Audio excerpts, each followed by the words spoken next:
안녕하십니까.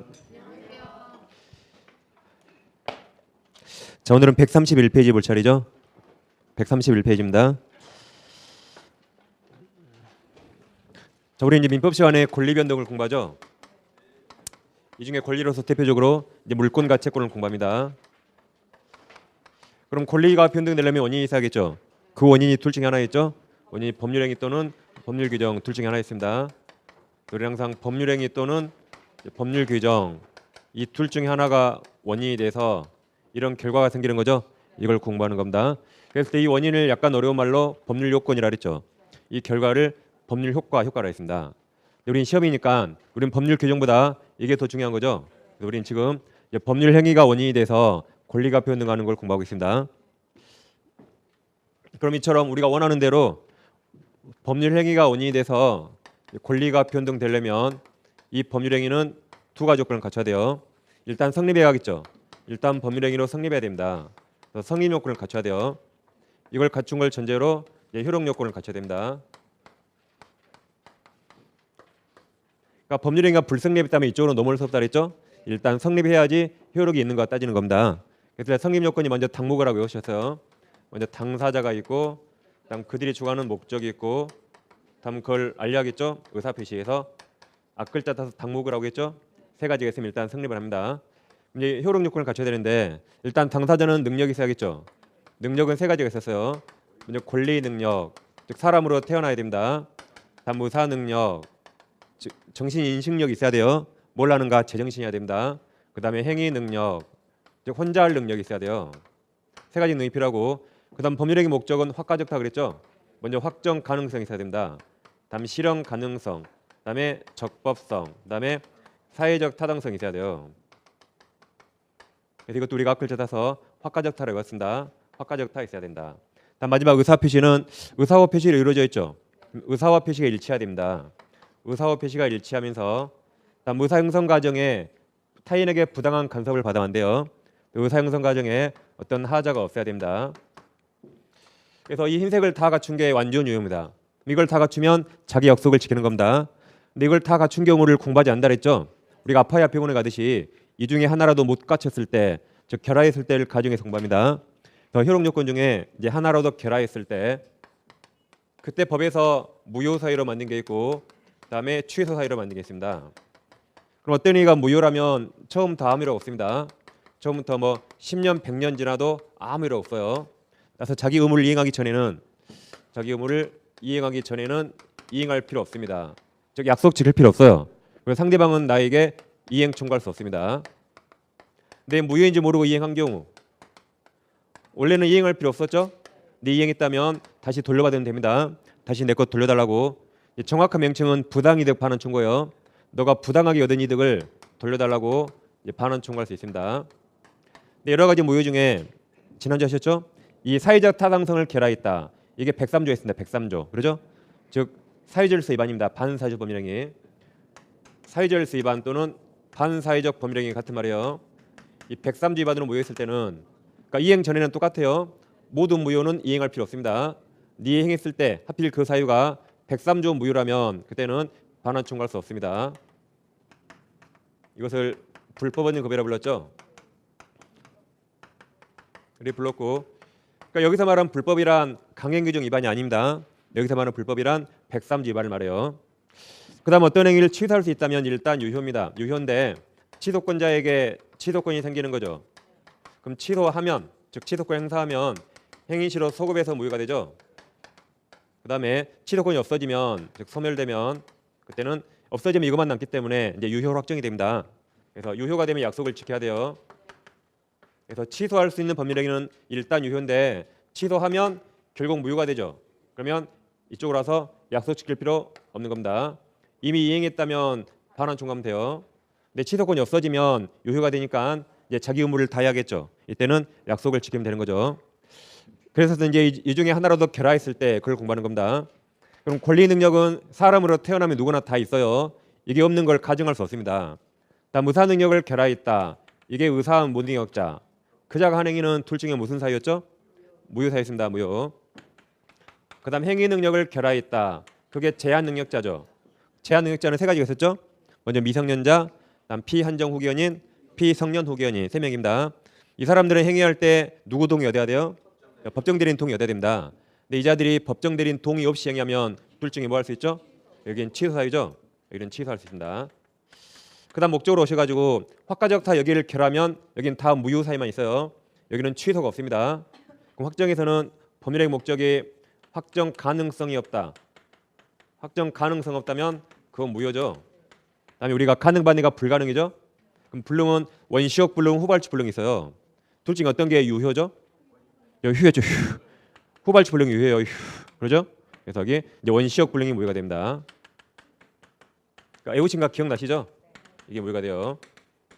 그다음 법에 적합하는데 법률 규정은 임의 규정, 강행 규정이 있었죠. 그 중에 강행 규정입니다. 강행 규정 중에 효력 규정 위반, 효력 규정을 위반하게 되면 무효가 돼요. 그다음 이제 사회적 타당성을 결하했다. 이게 사유질서 위반 또는 반사회적 법률행위입니다. 사유질서 위반 또는 반사회적 법률행위. 이것도 이제 무효가 되는 거죠. 지난주에 여기까지 공부하셨어요. 그래서 지난주에 이 목적까지 공부하셨고, 다음 여기까지 잠깐 했었죠. 이제 의사와 표시는 일치하고 의사 형성 과정에 하자가 없어야 됩니다. 이 위에 건 지워볼게요. 이제 그랬을 때 의사와 표시가 일치하는데 이 요건을 결하했다가 의사와 표시가 불일치한 거죠. 다음 의사 형성 과정에 하자가 없어야 돼요. 이 요건을 결하했다가 의사 형성 과정에 하자가 존재한단 말입니다. 그럼 불일치가 3가지가 있었고 하자 있는 게 2개 있었어요. 우리가 비통착 사강 하셨죠? 먼저 불일치가 먼저 비진이 표시가 있습니다. 이게 진이 아닌 의사 표시죠. 그다음에 둘이 짜고 통정원이 표시가 있었어요. 그다음에 착오가 있었습니다. 착오. 그다음에 하자 있는 게 사기 강박이 있었어요. 그럼 의사 형성 과정에 하자가 있다는 말은 의사와 표시가 일치한 겁니까? 불일치한 겁니까? 의사 형성 과정에 하자가 있어요. 여기. 그럼 의사와 표시는 일치했어요? 불일치했어요? 일치한 겁니다. 의사와 표시는 일치한 거예요. 일치했지만 하자가 존재한단 말이죠. 여기도 불일치면 불일치 나올까요? 뭔가 다르겠죠? 이쪽이 불일치, 여기는 일치하지만 의사 형성 과정에 타인에게 이렇게 간섭을 하는 겁니다. 하자 있는 겁니다. 그래서 여기를 우리가 비통착 사강이라 했어요. 그다음 이제 무효 취소는 원칙이 절대적이라 생각하시면 돼요. 절대적 무효. 절대적 무효. 즉 누구에게나 무효를 주장할 수 있다. 그래서 앞사람 무효면 뒷사람 100명, 1000명, 10,000명 전부 다 무효입니다. 그래서 여기 비진이는 원래 유효예요. 근데 예외적 무효입니다. 그랬을 때 비통에 무효 사유가 있었어요. 무효 사유. 그다음에 착사강 이쪽에 취소 사유가 있습니다. 그럼 무효 취소는 절대적 무효가 원칙인데 여기 무효 취소는 약간 특이해서요. 여기는 절대적이 아니라 상대적 무효 취소입니다. 상대적이란 사람을 봐가면서 무효 취소를 정해요. 그럴 때 제3자가 있는데 제3자가 선이라면 선이의 제3자에게는 무효 취소로 주장할 수 없다. 같은 말이 대항할 수 없습니다. 그 말은 선이 3자가 보호되는 결과가 돼요. 마치 유효로 이 보호되는 결과가 되는 겁니다. 그럼 이제 비진이 표시는 이게 진이 아닌 의사 표시죠. 이게 혼자 헛소리예요. 혼자 마음에 없는 헛소리라는 겁니다. 다음 통정원인은 둘이 짜고 헛소리예요. 그러니까 둘 다 헛소리니까 의사와 표시가 불일치입니다.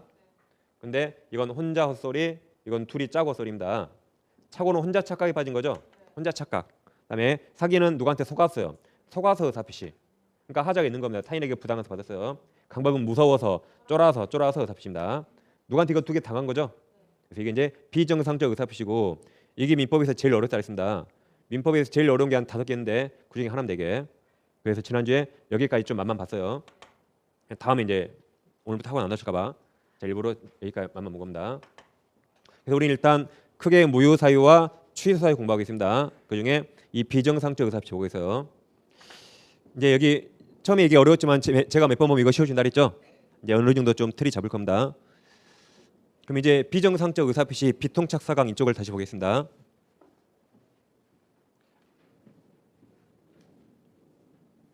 일단 이제 들어가기 전에 우리가 지난주에 법률 용어를 공부하셨어요. 법률 용어 선의 악이라는 걸 공부했습니다. 선의는 어떤 걸 몰랐단 말이죠. 어떤 건 몰랐단 말이고 악인은 어떤 것을 알았다 안 경우입니다.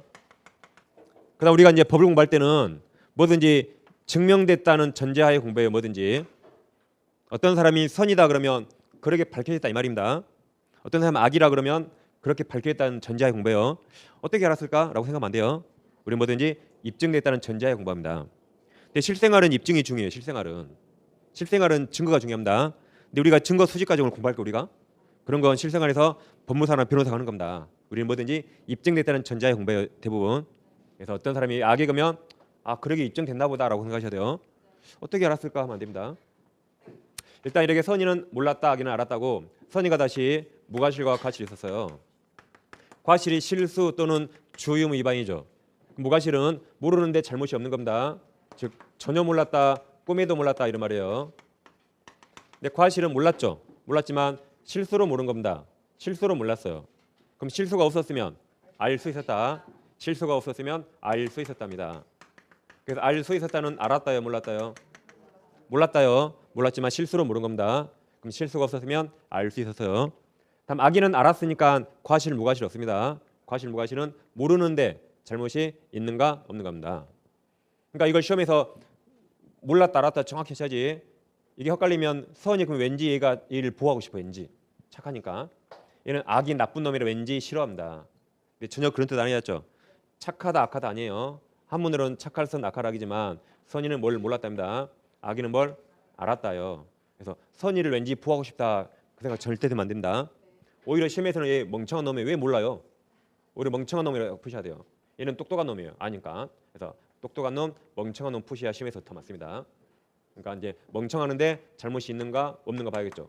뭐 똑똑한 게 재미입니까? 그래서 과실, 무과실은 선의에서만 나옵니다. 선의. 악에서는 절대 안 나와요. 그럼 선의, 무과실 이 말하고 선의, 무과실과 무과실 이 말이 같은 말일까요? 다른 말일까요? 같아요, 달라요? 네, 같은 말입니다. 같아요. 앞에 선의를 생략한 겁니다. 악에서는 절대 안 나오니까. 그래서 선의, 무과실이나 무과실 같은 말이에요. 그럼 선의, 과실과 과실 같은 말이에요, 다른 말이에요? 같은 말이에요. 선의가 생략된 겁니다. 왜냐하면 이 선의, 과실, 무과실은 다 선의에서만 나와요. 선의에서만. 이렇게 이걸 잘 기억하시면 되겠습니다. 그럼 이제 지난주에 비진이 표시는 원칙 유효죠. 내 상대방의 진이 아님을 알았거나 알 수 있었을 때 이때 무효였죠. 비진이 표시. 그럼 비진이 표시가 완전 유효가 되려면 이거 하나 남았죠. 그럼 상대방은 선의, 무과실해야 돼요. 그래서 비진이 표시가 상할수면 무효였죠. 그리고 상선무 유효. 그래 이거죠. 그래서 상할수, 상선무 잘 기억하셔야 돼요. 오늘 두 번 또 써먹습니다. 상할수 반대가 뭐예요? 상선무. 그래서 상대방이 알았거나 알 수 있었다. 반대가 알았다. 반대가 뭐예요? 몰랐다. 선이에요. 알 수 있었다. 과실이죠. 반대가 무과실. 그래서 상할수 반대가 상선무다. 외우면 되겠습니다. 자 이제 오늘은 131페이지입니다. 제가 책을 이제 읽으면 표시하시라 그랬죠. 밑줄 긋던가 표시해서 거기만 보는 겁니다. 법조문도 제가 읽은 것만 딱 밑줄하셔야 돼요. 그럼 131페이지 중간에 네모 2번 통정원 표시 있나요? 그럼 108조 1항 보세요. 자 1항 상대방과 통정원 허위 의사표시는 무효로 한다. 둘이 짜고 소리죠. 이거 원칙 무효. 단 2항 전항이니까 1항을 말합니다. 전항 의사표시 무효는 선의 제3자에게 대항 또는 주장하지 못한다. 이게 상대적 무효라고 되어 있습니다. 그래서 허위 표시는 둘이 짜고 소리죠. 당사자 간에 언제나 무효예요.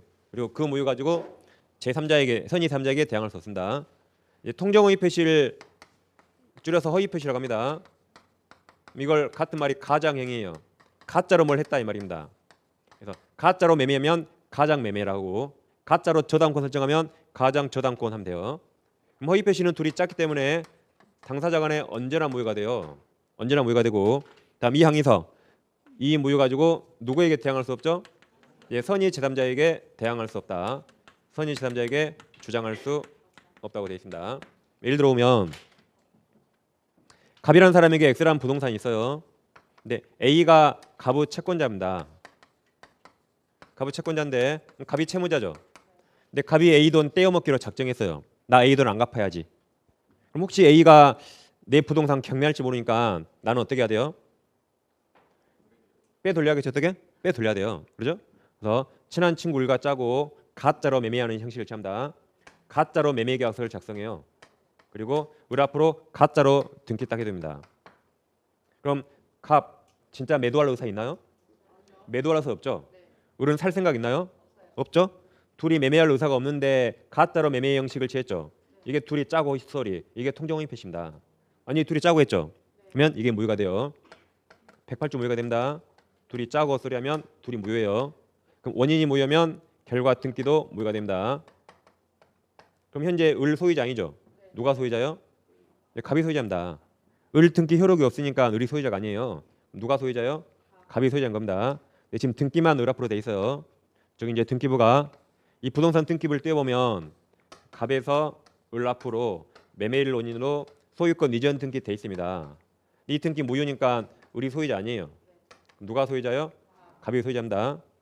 이렇게 둘이 짜고 헛소리한 거라 둘 다 무효가 돼요. 그럼 우리는 어떻게 해야 돼요? 잘 가지고 있다가 나중에 갑에게 돌려줘야겠죠. 근데 자기 앞으로 등기가 있으니까 이제 사람이 헛생각이 생기잖아요. 그래서 을이 갑을 배신하고 병에게 소유자인 양 팔아버렸습니다. 팔아버렸어요. 팔고 등기했습니다. 그럼 원래는 앞등기 무효면 뒷등기 무효가 되는데 108조 2항에서 허위표시 무효 가지고 선의 3자에게 대항할 수 없다 했죠. 그 108조 2항 때문에 갑이든 을이든 A든 어떤 누구도 이 무효를 병에게 대항할 수 없어요. 병이 선이라면 즉 일반적으로 병은 이날 을을 태어나서 처음 받겠죠. 사실 모를 겁니다. 병이 선이라면 어떤 누구도 무효주장 못합니다. A든 갑이든 을이든 누구도 주장 못해요. 얘는 유효하게 소유권 취득해 버립니다. 근데 병이 악이라면 법에서 악의 3자는 보호 규정 없죠. 이 항에서 그때는 원칙대로 무효가 돼요. 그래서 병이 만약 악이라면 병 소유자 아니죠? 을 소유자 아니에요. 그럼 갑이 소유자입니다. 근데 병이 만약에 선이라면 병은 유효하게 소유권 취득합니다. 그럼 병이 소유자가 돼요. 그래서 앞등기 무효 0이죠? 그럼 0은 원칙 0 그랬어요. 근데 예외적으로 선의 3자 보호 규정 있으면 0이 100으로 바뀔 수 있다. 이제 지난주에 등기는 이렇게 하고 있죠. 앞사람 유효면 후학으로 100이에요.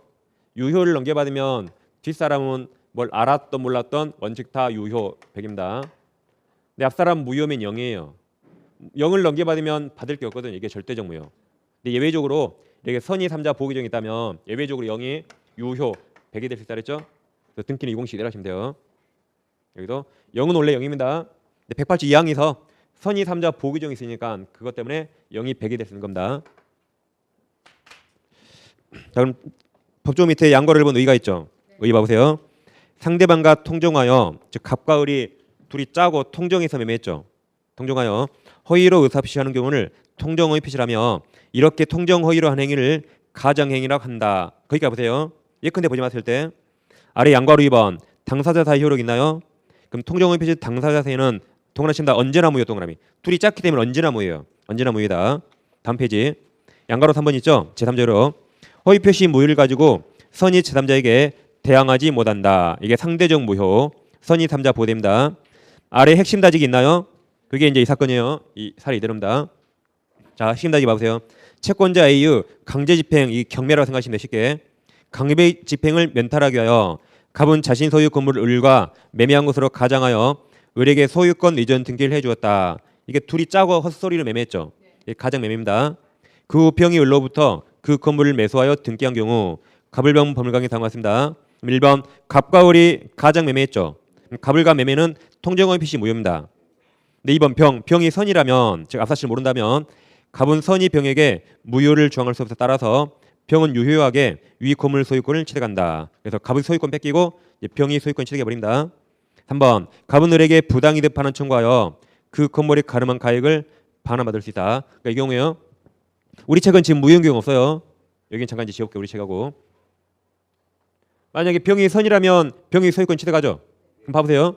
갑은 내 부동산 내 친구에게 맡겨뒀는데 이 썩을 놈이 팔아먹었잖아요. 그럼 병이 선이면 병이 소유권 취득했죠. 그럼 갑 소유권 뺏겨버렸습니다. 그럼 갑은 이제 누구를 잡아주게 돼요? 을을 잡아주게하겠죠. 이 썩을 놈이 잠깐 맡겨놨더니 해쳐먹으면 어떻게 해요? 그래서 을을 죽여요. 어떻게 죽여요? 민법에서 죽인다는 돈으로 죽여요. 돈. 그래서 내 부동산 뺏겼잖아요.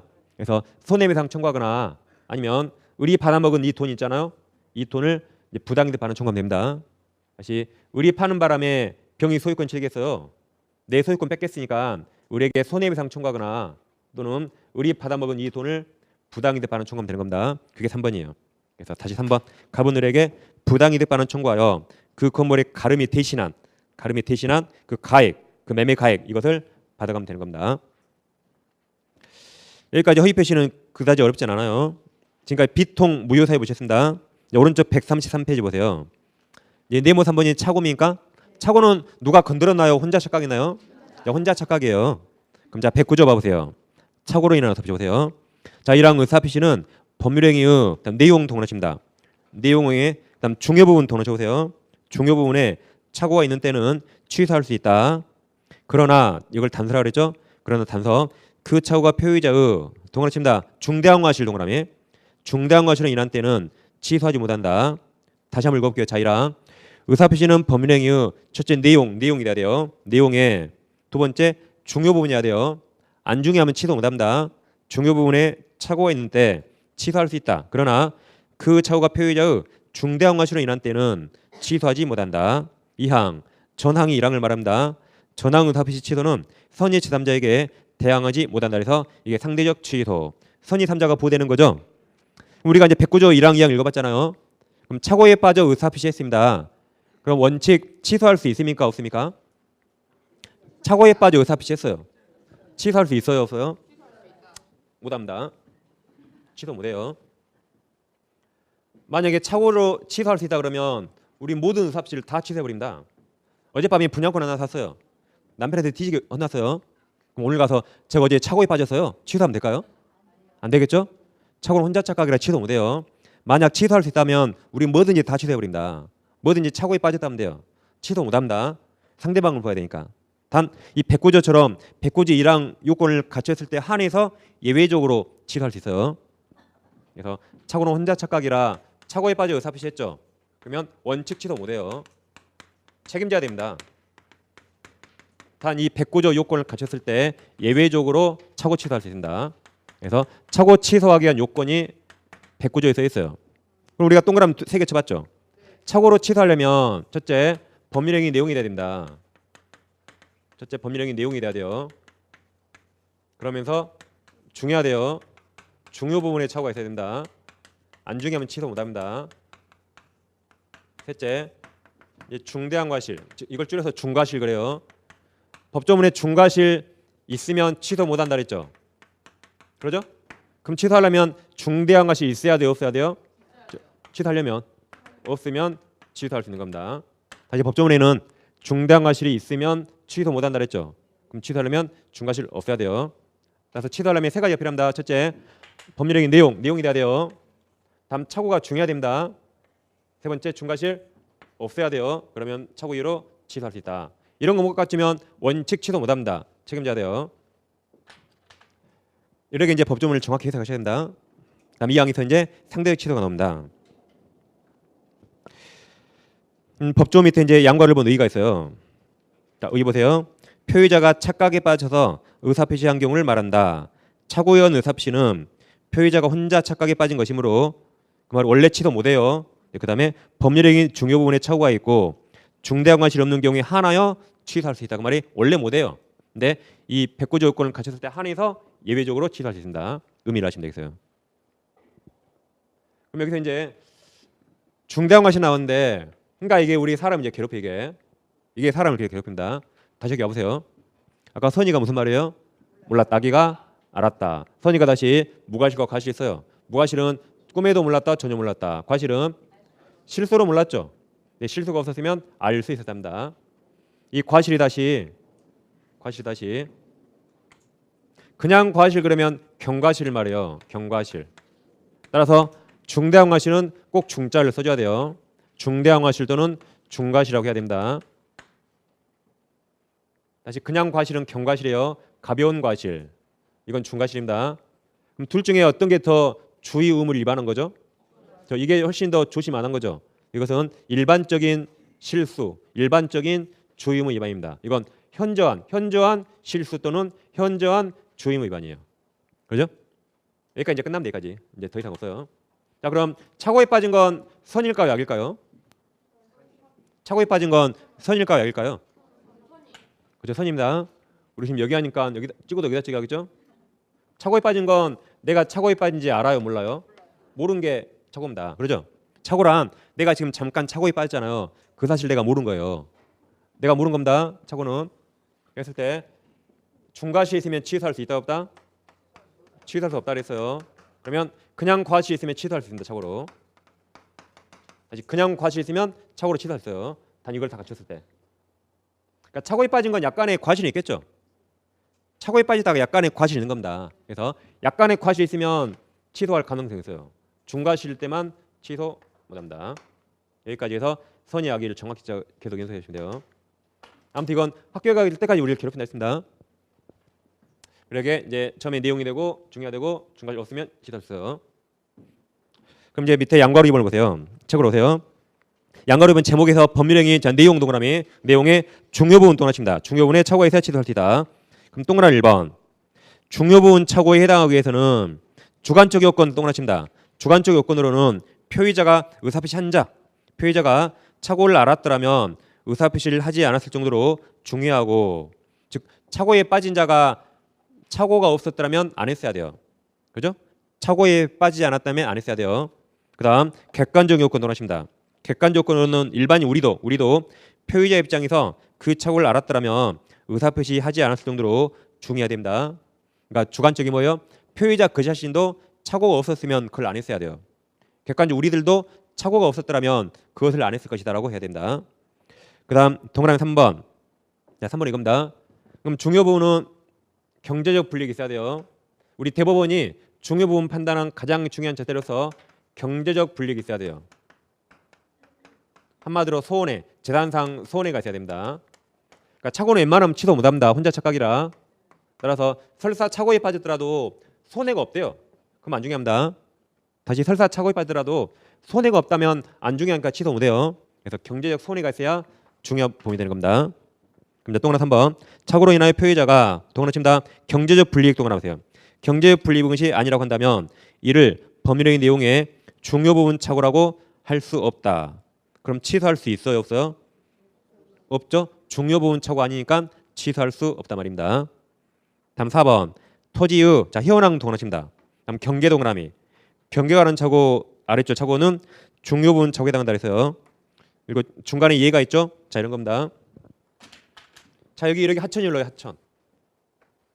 그리고 하천 옆에 농지가 약 1200평 있어요.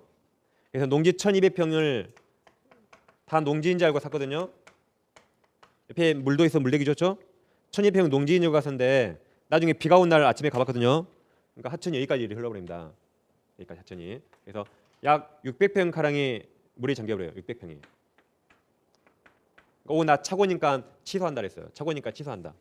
그럼 이게 중요 부분 착오인가 아닌가? 중요한 것 같아요? 안 중요한 것 같아요? 중요해 보이죠? 농지인 줄 알았는데 약 절반이 하천이 엄청 중요합니다. 평당가치 엄청 커요. 그래서 이것은 중요 부분 착오를 했습니다. 중요 부분 착오니까 이제 중과실 없으면 취소할 수 있어요. 근데 이 판례는 중과실은 판단하지 않았어요. 그냥 중요한 거 아닌가만 판단했습니다. 그래서 그 가로 안에 이해가 있죠? 이해를 한번 읽어보시면 돼요. 그 다음에 양가로 3번. 착오가 표의자의 동그라미 칩니다. 중대한 과실 동그라미. 중대한 과실을 인한 때는 취소하지 못한다. 그럼 동그라미 1번. 중요 부분 착오가 있더라도 표의자가 현저하게 주의무를 위반한 경우 이게 중과실. 그때는 취소하지 못한다. 그럼 동그라미 3번을 보세요. 3번은 자 부동산 다음에 중개업자 동그라미 칩니다. 중개업자. 중개업자가 다른 점포를 매매 목적물로 잘못 소개하여 매수인이 매매 목적물에 관하여 착오를 일으킨 경우에 매수인에게 중과실은 인정되지 않는다 그랬어요. 즉 상가가 있는데 상가가 101호, 102호가 있어요. 근데 중개업자가 실수해서 상가를 잘못 소개했어요. 그래서 중개업자 말을 믿는 바람에 매수인이 목적물에 관해서 착오에 빠졌대요. 그럼 이건 중과실 있는 거 없는가? 이 사람은 전문가 말을 신뢰했죠. 그럼 이 사람은 중과실 없다 그랬어요. 부동산 중개업자 전문가 말을 신뢰했죠. 그럼 이 사람은 중과실 없다 그랬어요. 그럼 취소할 수 있는 겁니다. 상가를 착각해서 매매를 잘못했대요. 근데 전문가를 신뢰했기 때문에 중대한 것이 없다 그랬습니다. 그러면 취소할 수 있다 없다? 있다가 되는 거죠. 그러게 아까 토지 농지와 이거 두 가지 사례 일단 비교하시면 되겠습니다. 다음 제일 밑에 양가로 4번 제3자에 대한 요력 있죠. 아까 법조문 받죠. 그대로죠. 착오로 인한 취소는 선의 제3자에게 대항이나 주장하지 못합니다. 상대적 취소. 여기까지 한번 보시면 되겠어요. 다음 넘겨가시면 네모 4번 사기강박이 있습니다. 가로 열고 하자에 있는 의사표시 그랬죠. 그럼 110조 1항과 2항 있습니까? 자, 1항과 2항을 잘 비교하셔야 돼요. 자, 110조 1항. 사기나 강박에 의한 의사표시는 취소할 수 있다. 즉 속았거나 쫄아서 의사표시했죠. 그럼 취소할 수 있다. 네, 2항. 상대방이 있는 의사표시 관하여 다음 제3자 동원하십니다. 제3자가 사기나 강박을 행한 경우에는 그 다음 말 가로쳐 보세요. 자, 가로 상대방이 그 사실을 알았거나 알 수 있었을 경우에 하나여 가르칩니다. 다시 가로 상대방이 그 사실을 알았거나 악이 알 수 있었을 경우 선의인데 과실이에요. 선의인데 과실 경우에 하나여까지 가르쳤죠? 하나여 그 의사표시 취소할 수 있다. 그럼 가로가 상할수네요. 상할수 상대방이 알았거나 알 수 있었을 경우.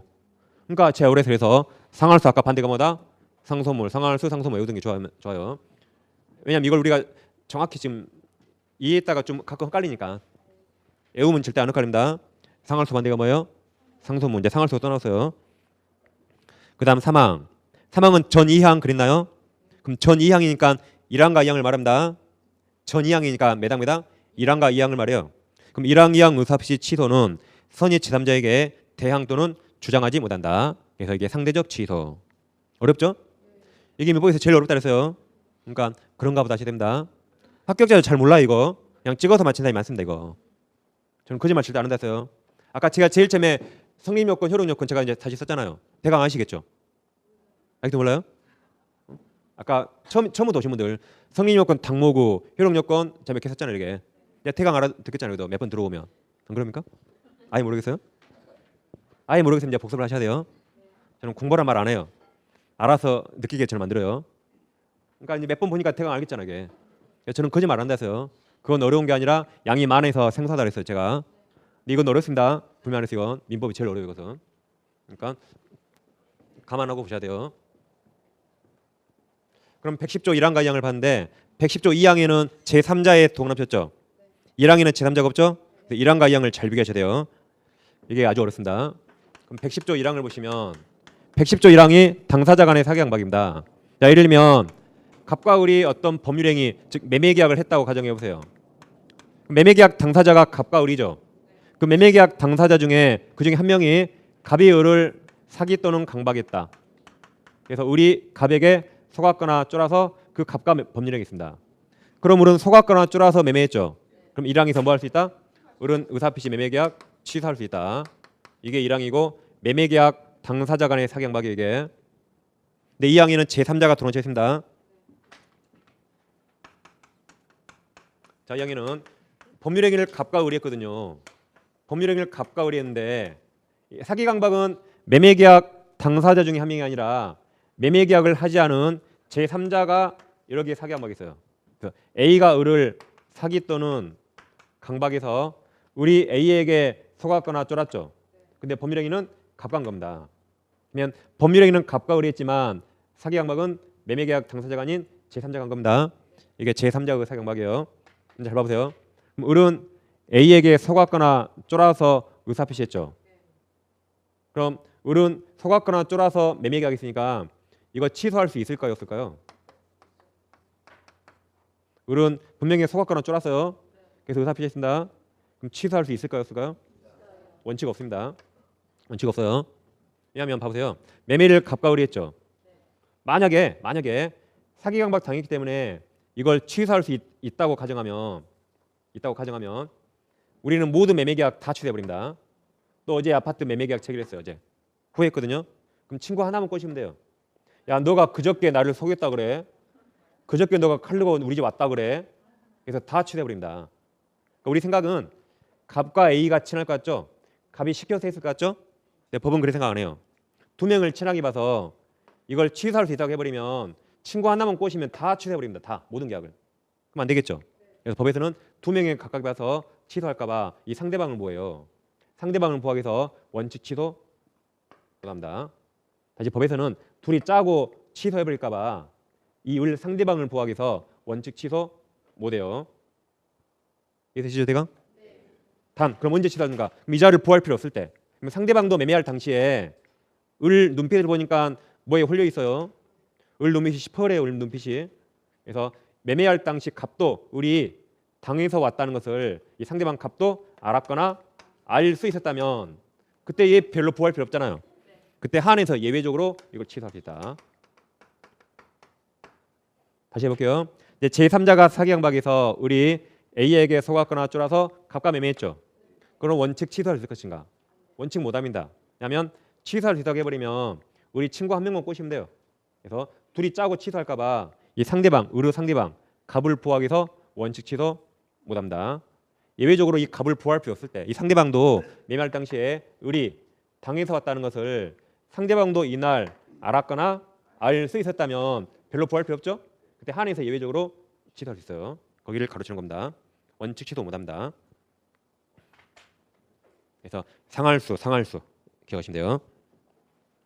그다음 2항에서 이제 3항에서 상대적 취소가 그랬죠. 선의 3자 보호됩니다. 그럼 법조 밑에 양괄호 1번 의의 있나요? 의의는 동그라미 1번, 2번 네 줄 다 왼쪽에 체크하세요. 읽어보세요. 사기는 속았다, 강박은 쫄았답니다. 집에서 읽어보시고. 그 밑에 양괄호 2번 효과 있나요? 효과 1번. 사기나 강박은 의사표시는 취소할 수 있다. 2번. 사기나 강박은 취소는 선의 제3자에게 대항하지 못합니다. 양괄호 3번에 제3자 동그라미 제3자. 그럼 동그라미 1번. 상대방이 제3자의 사기나 강박을 알았거나 알 수 있었을 경우에 하나요. 이게 상할수니까 상할수. 그러니까 상할수에 오되잖아요. 그럼 시험장에서 1번을 상할수로 딱 1초만 읽어버립니다. 1번을.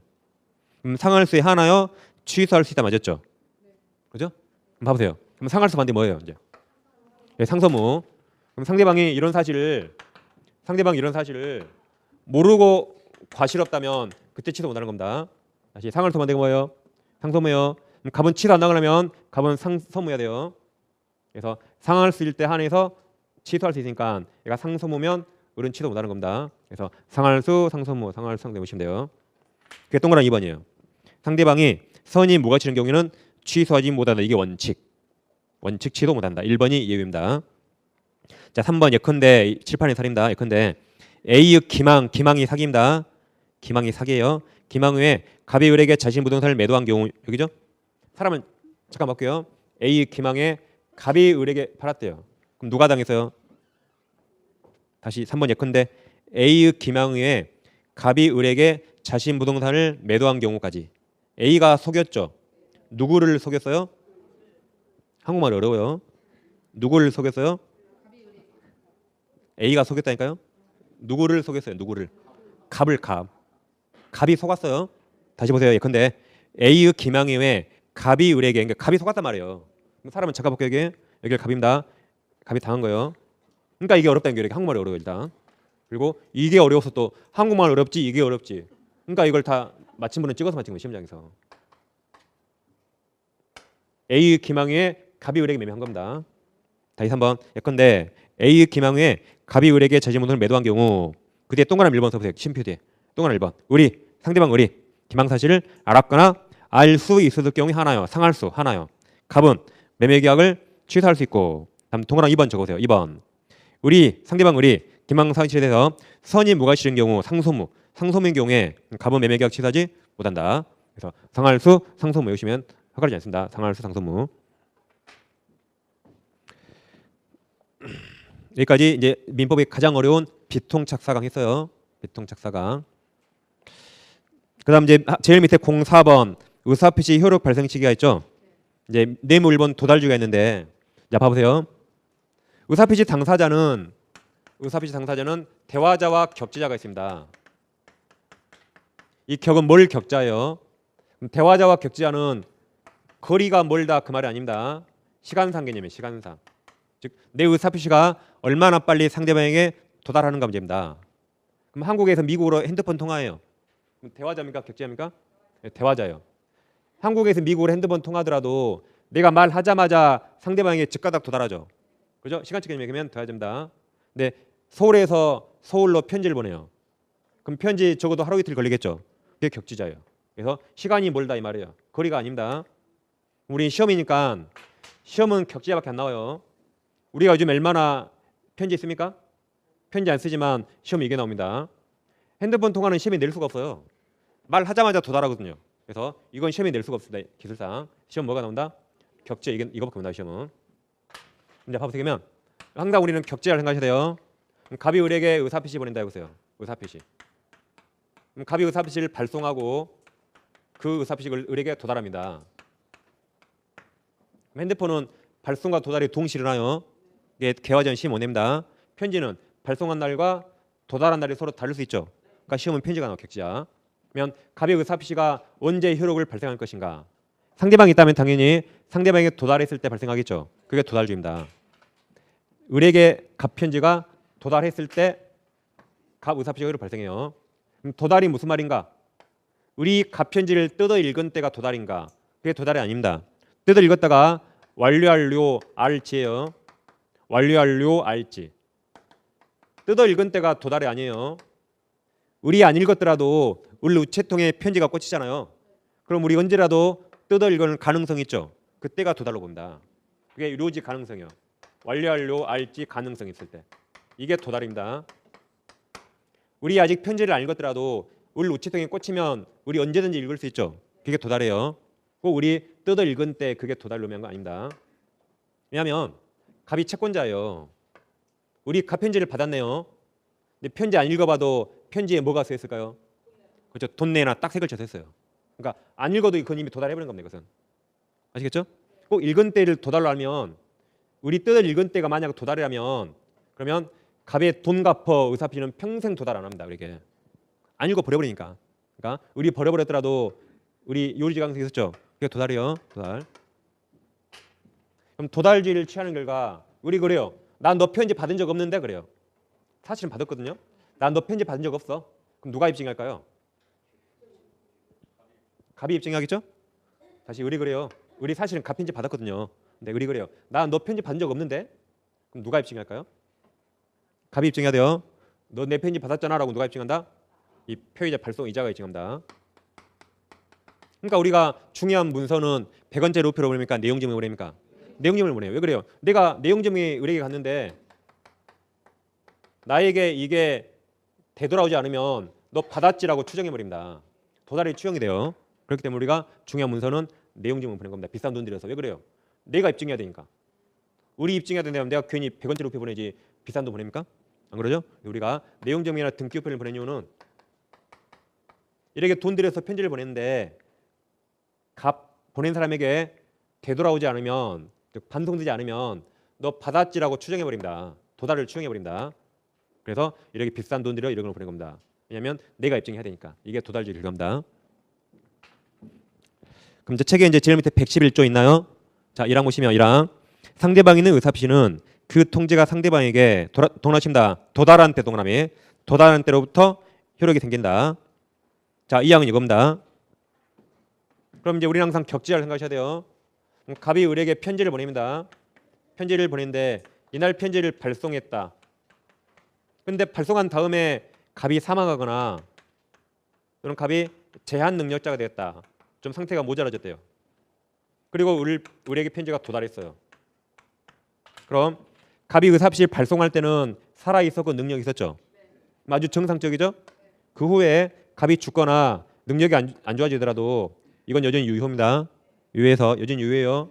발송할 때 살아있었고 능력이 있었으니까 발송한 후에 갑이 죽거나 능력이 없어져도 여전히 유효해요. 그래서 을에게 도달하면 그때 효력 발생합니다. 그때 유효하게 효력 발생해요. 갑이 죽었다면 갑 상속인과 을이 알아서 뭔가 하면 돼요. 갑 상속인. 갑이 재앙의자가 되었더라도 이거 취소 못해요. 발송할 때 능력자 있으니까 이거 취소 못합니다. 그래서 이대로 둘이 이행하는 겁니다. 둘이. 그럼 자, 2항을 보세요. 표의자가 그 통지를 발한 후 사망하거나 행위 능력을 상실하여도 그럼 발할 때는 살아있었고 능력이 있었죠. 그럼 지극히 정상적이죠. 그 다음에 의사표시 효력에 영향을 미치지 않다가 유효입니까? 무효입니까? 유효. 쓰세요. 유효. 그대로 유효 그 말이에요. 다시 영향을 미치지 않다. 그래서 무슨 말이다? 유효.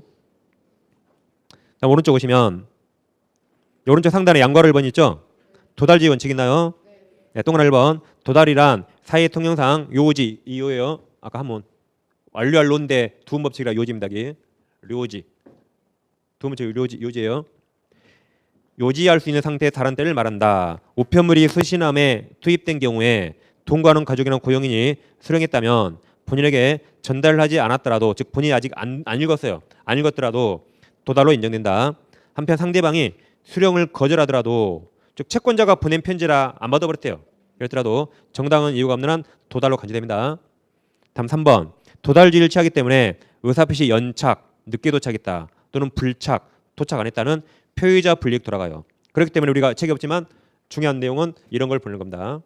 이거 보냈는데 나에게 되돌아오지 않으면 을에게 도달한 걸로 추정해버립니다. 그 다음에 양가로 2번. 발신 후 도달 전 사정 변화 있나요? 그럼 동그라미 1번 투지만 읽어보세요. 법조문 그대로입니다. 자, 1번 보세요. 표의자가 그 통지를 발한 후 사망하거나 행령을 상실하여도 의사비로 영향을 미치한다가 그대로 유효. 다음 제일 밑에 네모 2번 있나요? 의사표시 수령 능력에서 여기까지 하겠습니다. 112조 보시면 제목 제한 능력자에 대한 의사표시 효력이 있죠. 자, 이런 말입니다. 우리 민법은 제한 능력자를 보호하죠. 그 자를 보호하는 겁니다. 또 만약에 갑이 을에게 의사표시 편지 항상 격지자 의사표시를 보냈거든요. 근데 우리 하필 제한 능력자네요. 민법을 이 자를 보호해요. 보호하기 때문에 우리 갑 편지를 뜯어 읽었더라도 편지를 읽었더라도 야, 넌 내 편지 받았지? 라고 도달 주장 못하게 합니다. 을을 보호하기 위해서 을이 설사 갑 편지를 읽었더라도 넌 내 편지 읽었지? 라고 도달 주장 못하게 해요. 대신 을 뒤에 누가 있죠? 법정대리인. 법정대리인이 이 도달을 알았대. 얘가 도달 사실을 안 후에는 그럼 이자가 뭔가 조치를 취하겠죠. 그때는 야, 너희들 내 편지 받았지라고 그때는 도달 주장할 수 있어요. 왜냐하면 알아서 처리해 줄 거 아닙니까? 그렇죠? 그래서 자 112조 보세요.